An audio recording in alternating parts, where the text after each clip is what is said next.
할렐루야. 주님의 평안이 사랑하는 성도들과 함께 하시기를 축복합니다.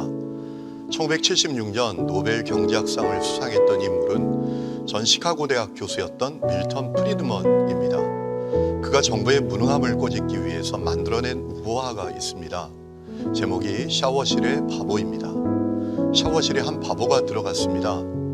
바보가 샤워를 하기 위해서 수도꼭지를 돌려 뜨거운 물을 틀었는데 물이 너무나 뜨거웠습니다. 깜짝 놀라 얼른 수도꼭지를 돌려 찬물을 틀었습니다. 그런데 이번에는 너무나 물이 차가웠습니다. 바보는 또 깜짝 놀라 얼른 수도꼭지를 돌려 더운 물을 틀었습니다. 문제는 계속 그렇게 반복만 하다가 물만 낭비하고 정작 샤워는 하지 못했다는 것입니다. 이 우화는 무능한 정부의 경제 정책을 꼬집은 우화였습니다. 경기가 바닥에서 벗어나 되살아나기 시작하더라도 이를 지표로 확인하려면 다소 시간이 걸립니다. 시차 때문입니다. 그런 경우 기다릴 줄 알아야 합니다. 그러나 정책을 실행하는 사람들이 이를 파악하지 못한 채 급하다고 경기 부양책을 써서 오히려 경기 과열을 불러오곤 한다는 것입니다. 그런데 생각해보면 이런 경우가 경제 정책에서만 있겠습니까? 오늘 우리에게도 그런 일이 반복되곤 합니다. 성경이 우리에게 명하는 중요한 삶의 태도 가운데 하나는 인내입니다.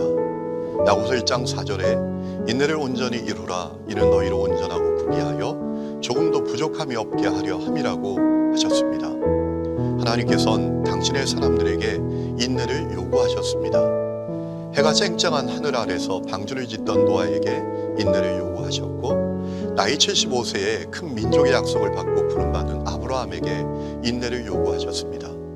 형들에 의해 노예로 팔려간 누명을 쓰고 감옥에 던져진 요셉에게 인내를 요구하셨고, 바벨론에 의해 나라 망하고 포로로 끌려간 이스라엘 백성들에게 인내를 요구하셨습니다. 하나님의 약속의 실현을 경험했던 사람들은 하나같이 인내의 사람들이었습니다. 어느덧 시간이 쏜살같이 흘러 한 해의 끝자락을 맞게 되었습니다. 이때 마음이 힘들고 어려운 분들이 많은 것 같습니다. 아무것도 이룬 것이 없고 그저 삶의 이런저런 문제에 시달려 우왕좌왕하다가 한 해의 끝자락을 맞았기 때문입니다. 뿐만 아니라 여전히 희망이 보이지 않는 캄캄한 상황과 풀리지 않는 문제 속에 있기 때문입니다.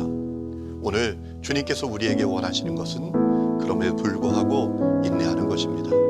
성도의 인내는 그저 사노라면 좋은 날이 올 것이란 막연한 희망 때문이 아닙니다. 살아계신 하나님, 우리를 사랑하시는 하나님께서 성경의 수많은 사람들이 경험했던 바와 같이 반드시 당신의 약속을 이루실 것이란 확신 때문입니다. 물론 인내가 쉽지는 않습니다. 미국의 명설교자 피터 마셜은 이렇게 고백했던 적이 있습니다.